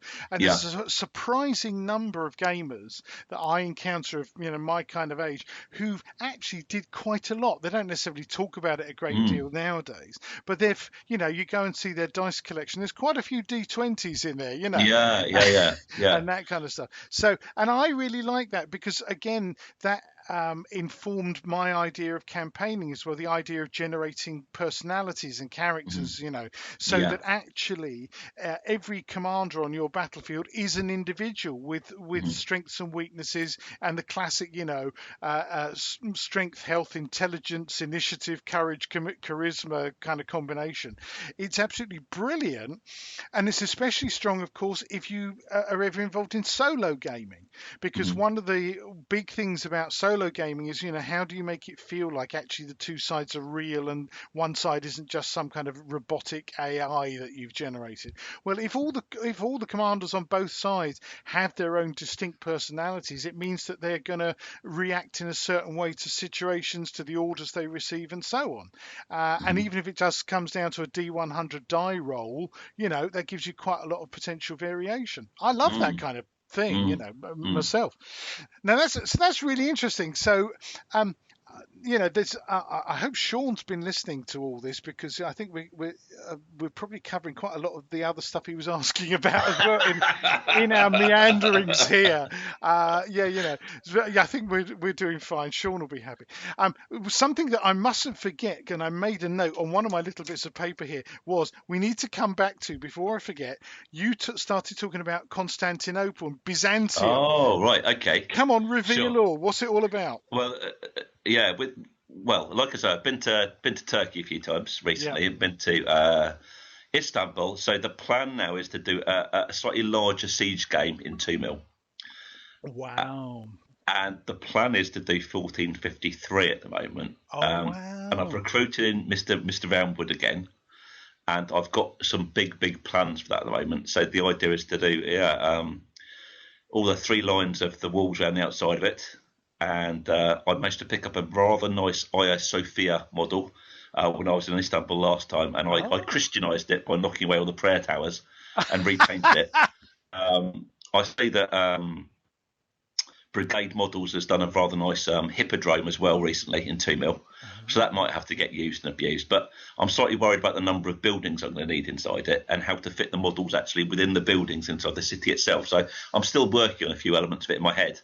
But my plan is probably to draw a big paper version of it to begin with. And in the summer, Sidney and I are going to be getting together and having a few modelling sessions. And it's also going to be using and abusing a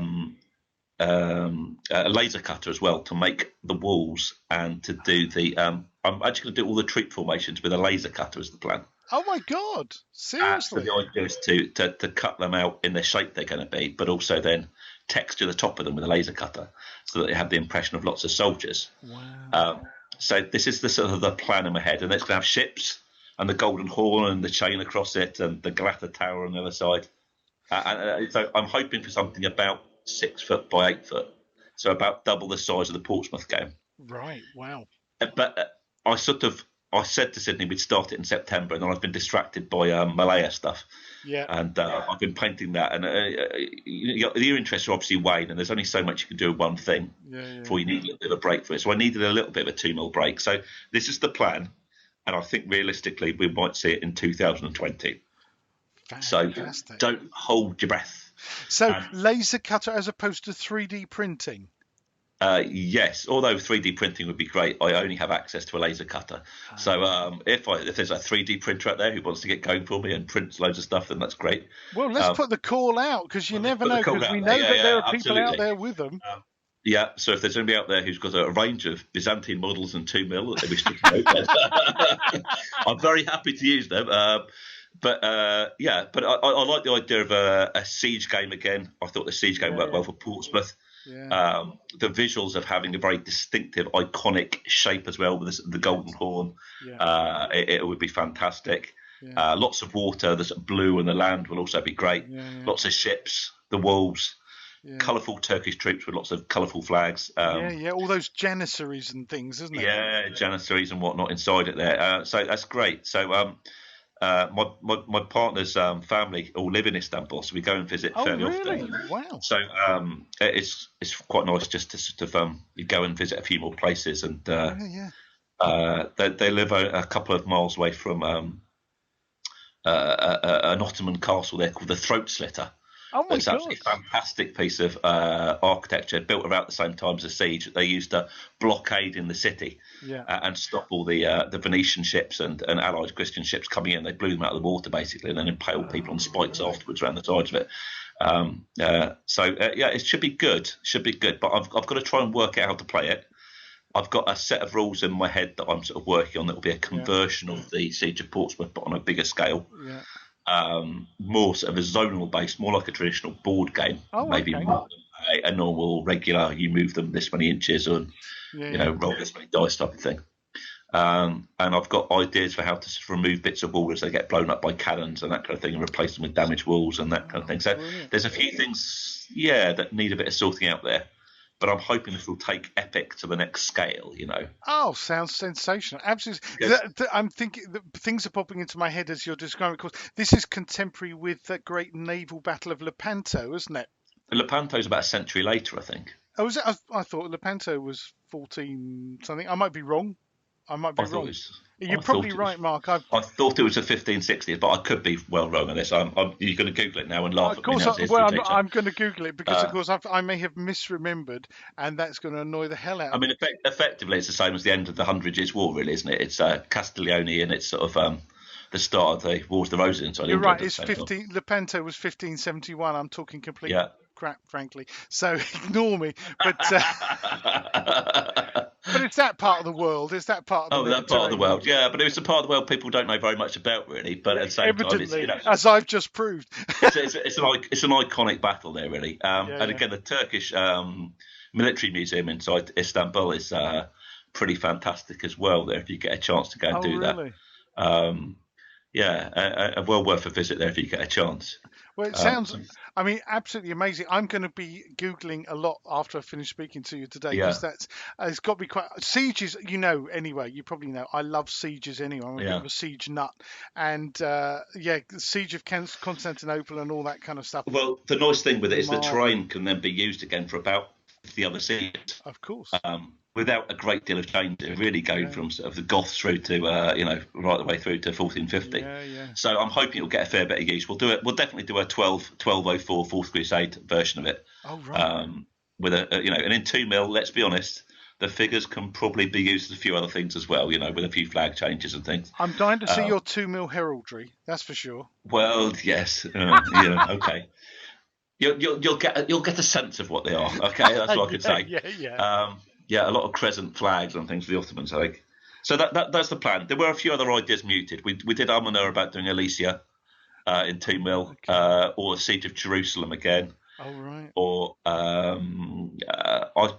Marseille Harbour was another one from the Roman Civil Wars, because you get the ships in for that. And we were there were a few others. Sidney's quite keen the year afterwards, or possibly next year, to do a siege of his fictional town of Larden. I don't know. He's of course, it has to be a fictional town of Larden, doesn't it? Yeah. But I mean, that's loosely based on several different places in the Low Country, so that's another possibility. And he's got such a passion for that period there, and the 80 Years' War, and the period just after that sort of time there in the Low Countries with the Spanish and the Dutch and things that. He'll really bring that to life, I'm sure. So I'm quite excited about that. Yeah. And we tend to bounce stupid ideas off each other, and normally there's a bit of something good inside most of the rubbish we talk about, so. I would imagine so. I need to get Sidney on the show because he's an interesting guy. I think he's very interesting. In so many ways, a lot of people now, of course, see him also as the host of the Lardcast, or whatever it's called. What's it called? Their podcast? Oddcast. The Oddcast. Yes. That's it. And he's the sort of comedy sidekick sort of victim, isn't he, for most of their jokes as well? Absolutely. But there's an awful lot more to the man that we know about, and quite apart from anything else, he's the most extraordinarily talented painter of miniatures. I can remember that because I published an article that he did for me. Oh God, quite a few years ago now in Battlegames, so it would have been quite a few years ago. I think when he was doing World War I stuff. Yeah, fantastic. Yeah. And he I thought, God, this is the guy I need to get to talk to. But such is the law of these things that you can be around people for years and rarely actually get the opportunity to talk to them. Like you, I mean, for goodness sake, you've been around for a long time, and this is the first time we've actually had a chance to sit down and have a proper chat, Mark. Indeed. And and we've caught up with quite a lot. And I'm noticing, in fact, gosh, we've just kind of hit an hour and a half of recording actually, which is pretty good going. So what I would say is, obviously, you've revealed something of your ambitions in 2 mil and stuff. What other kind of hobby ambitions do you have that you've yet to fulfill? Well, I've written a lot of rules that go into the magazine, and I tend to write pretty exclusively for WSS, really, just because Guy keeps me busy. Yeah. And I don't really have a lot of time for doing anything else, really. My main job is pretty busy anyway, as it is. Yeah. So I tend to write a lot in holiday time, so just knock out lots of articles for that. Yeah. But probably at some stage a set of rules would be quite good, and sort of start to publish those would be great fun. Yeah. I'd love to knock down the number of days a week I teach and do a bit more hobby things. But as you're finding yourself, it's a cruel world out there with hobbies and trying to make a living out of it there. Yeah. So at the moment, that's not really a viable economic sort of sensible choice at the moment. Will we see any books with your name on the cover? Well, I'm writing for Rich Clark at the moment on the Chief Fat Lardies, a pint-sized campaign for Malaya. Yep. So that will be something that hopefully I'll get out there and get published. Yep. But I'm sure there probably will be at some point. It's a problem of having the time to do it, though, Henry. Tell me about it, Mark. Well, you know about it with your bit of writing that's taking forever. Yeah. And the reality is I've also got a fairly short attention span on one thing, probably. Oh, right. That's and I'm sort of worried that I probably will write, 20,000 words on something, which is great, Yeah. But it's not a book, is it? It's a leaflet, really, with a few extra pictures. No, the way you look at it, Mark, is it's a chapter in a book. A chapter inside a book, yeah. So I've got quite a few ideas of wargames rules that I'd like to develop and maybe get out there and publish. I don't really have the time to develop them properly, and that's probably why you end up with lots of harebrained, half-assed ideas in wargames magazines written by me. Where the problem is also I give away a lot of my really good ideas in the articles, and they never get fully fleshed out. And then guys says we've got to have something, and I say, oh, you can have this then, and we use it, and it's never quite as developed as I'd like it to be. And I've got rid of the idea then, if it makes sense, without fully expanding it. I've been more sensible, and I'm just writing about tactics, and hopefully, I mean, blimey, there's been a dozen or more of them by now. Well, that's right, yeah. I'm hopefully at some point, Guy or Jasper or I are going to go, do you know what? There's enough for a book there, and there will be a book on war games tactics with topped and tailed with. And you'll have already written it, you see. So that's exactly the joy of it, and you won't have to go through the pressure of it all again. Exactly, and I won't feel ashamed of that because your assortment of articles, you could do a compendium of your own articles, say just the ones you've written about the ancient period or World War II or terrain making and stuff. I could You've do. got so much material there, and because I, as an editor, look at that and think, "Oh, blimey, yeah, all those articles. There's probably 2 or 3 or 4 books worth of stuff in there Probably. that wouldn't be too difficult to, put together." I'd be happy to give you some guidance on the publishing front. But anyway, Thank you. yeah, I think that it's really impressive.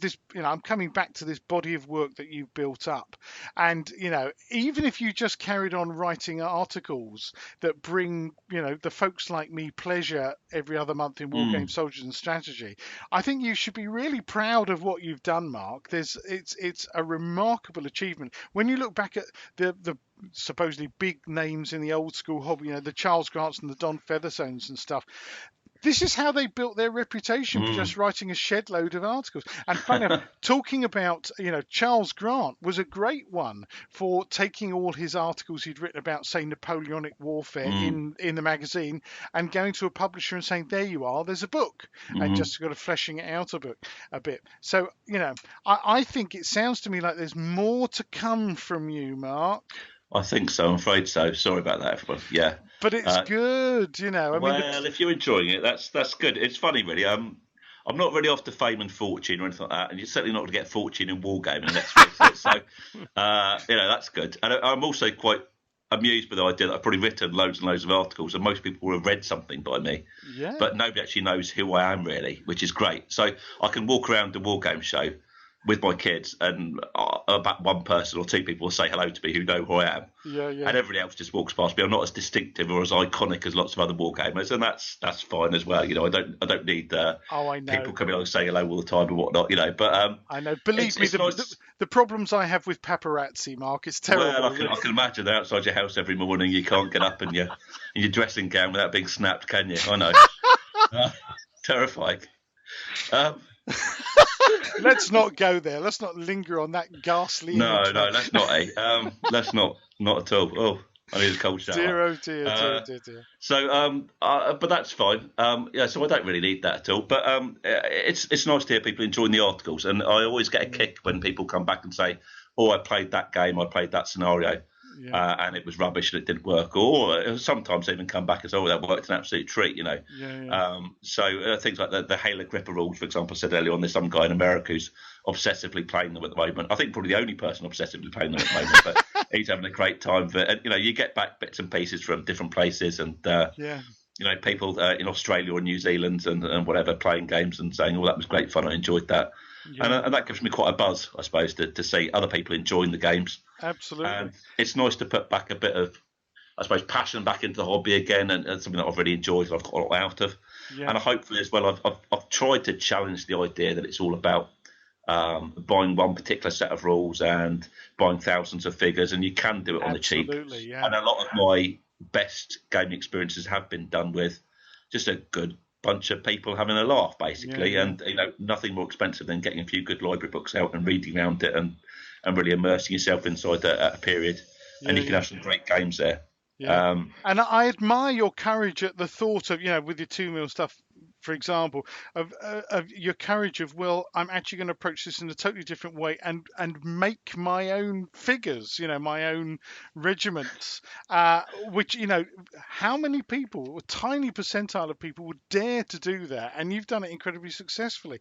What I'm going to do is, when I publish this podcast, I'm going to put a list of your articles in the show notes with it. And I'm kind of flicking through these pages you sent me, and I'm actually curious about the few issues of Wargame Soldiers and Strategy where you haven't had something in it. Oh, what you mean, Backhouse Soldiers and Strategy? There's blank spaces. What happened? There are a few. I'm trying to look when they were. What happened at WSS 72? Were you poorly or on holiday? I think probably I had a divorce at that point there, probably. So life got in the way a little bit once or twice. And like I say, real life does take over. Of course it does. At various but points it's the fact that there's so few gaps that they actually stick out like sore thumbs. They do a little tiny bit there. But the other thing is, my job is stupidly busy at times. Yeah. I normally meant to game every Thursday, and so far this month I've had 3 Thursday parents' evenings in a row. Oh no. Absolute swines. And then of course the next one's on Valentine's Day in a few days' time. Oh. And I haven't seen my girlfriend in the last, I don't know, so many weeks because she's been in Singapore out there lecturing again. So, right. So it's a difficult sort of balancing act of trying to keep your once weekly enthusiastic gaming going. Yeah. And trying to keep the world spinning as well. So the other problem I find is during term time, I'm so busy marking books and planning things that I can't write articles very easily. And I get to a holiday next week. I'm sort of planning to have a half term, and I write an article every other day, maybe over a half term period or something like that. I'll try and really get into a few things and try and write 2 or 3 articles out, some good ones in there. Brilliant. And it's the summer holidays really where I sit down and I think, right, okay, I've got a bit of time here, and poor old Guy had probably a year's worth of articles from me in the summer. Fantastic. That's brilliant that you can be so prolific in such a short space of time. But my head just doesn't work during term time in that same way there, because it's just filled with data on pupils and progression and meeting targets and homework and that kind of thing there. So the joys of modern teaching, eh? Well, it's funny really as well, because often on Twitter I see people constantly complaining about history teachers saying, "God, in my day we learnt about the 7 Years' War in a great deal of detail, and we spent 3 lessons of the Battle of Minden or something." Get in the real world, mate. What's really important for kids to learn in history these days here. And constantly there's a criticism of history teachers saying they never teach the world wars or the First World War or the significance of one particular event in history. And I think to myself, well, if you had 2 hours a week to teach children for 3 years everything they need to know before they go off and choose geography instead or something, then you've got to select a few things, and it can't just be a military history of the world, unfortunately. I know. And also, the world moves on, times changes, and what was relevant to us as history or seems to be relevant is, I hate to say it, but is no longer relevant to kids nowadays. Absolutely. But I mean, I think we still cover quite a lot of military things inside education at the moment, and it does depend on the different teachers and different schools and things, but certainly we've got a good term's worth of work on the Second World War and another term's worth on the First World War, so they get a fairly good whack on 20th century conflicts, and my godson was really interested because he did the Romans as part of his whatever exams are called these days. I'm an old fuddy-duddy, and it was really good because it gave us a point of contact to talk about something, and I was able, look, I've got this book on my shelf. Oh gosh, I didn't know that. And you can actually take them a bit further into a subject. That's something that's lovely to be able to do. But yes, you're quite right. You're a modern history teacher teaching modern history, and Afghanistan's going to be more relevant to them than the Battle of Minden, I'm sure. Absolutely. Yeah. Absolutely. Anyway, Mark, we better wrap up, mate, because we've been yakking for nearly an hour and 3/4. Hours. Time has flown. It's been really brilliant having you on the show, Mark. Thank you so much for coming on. It's been really fascinating, kind of delving a bit deeper. I'm going to go away thinking, God, there's so much more that we can chat about. But that just means we'll have to have you on the show again at some point, Mark. Indeed. Oh, great. Are you going to be putting on a game at the forthcoming Partizan shows at all? Not at Partizan. Right. But I might do it the other Partizan. It's a wee bit of a trek in the morning up from the south coast to Newark, unfortunately. I know, yes. As you well know yourself. So, I probably will get to the other Partizan in the summer. Actually, it does remind me, I need to email back Trix, actually, or else I'll be in trouble with him. He'll think I'm being antisocial. So, that'll be the next sort of big public one. I might try and do something for colours this year, because Newbury's a bit closer for me. It's only an hour up the road. Of course, Newbury. So I'll try and do something for colours. I'll probably be around at a few other shows, bits and pieces. I might try and nip over to Beachhead next weekend, and I'll be at Abingdon probably, but not running games there. Right. And I've also got a lard day I'm organising as well in Southampton in next month, called Come and Have a Go If You Think You're Lard Enough, which I took on to try and cheer up a few mates who were all feeling a bit down and depressed, and said, I'll go and organise this then. And then we ended up within 4 days having like 60 people. Yes, I heard you got completely fully booked, going a bit out of control. So this weekend I've been trying to organise how to get 40 lardies into an all-you-can-eat buffet, which sounds like the punchline to a joke, doesn't it? Yeah, it really does. So it really does now. So that's going to be good fun. So that's next month down in Southampton, the home of Featherstone. We're going to be running something there.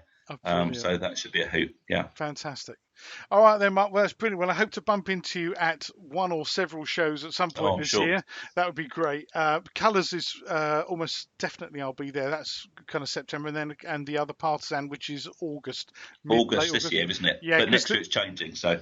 yeah, that's right. But the guys have asked me to come and cover the two Partisan shows again this year, which is really nice of them, because obviously, as you well know, the travel expenses and time from down here to up there, Yeah, it's a bit even of a though it's trek. only the North Midlands, it's still because of our roads. Americans, be quiet, please. We know you drive thousands of miles to get to Historicon or all these other shows, but your roads are a lot quieter than our roads. And more often is the case, if we try to go north from where we are on the south coast, we hit roadworks on pretty much Yes. everywhere we turn. Oh gosh, And I think, Leicester. Oh my oh gosh, God, I got above. hit with the roadworks last time at 6:30 in the morning and spent an hour driving around Leicester without my sat nav.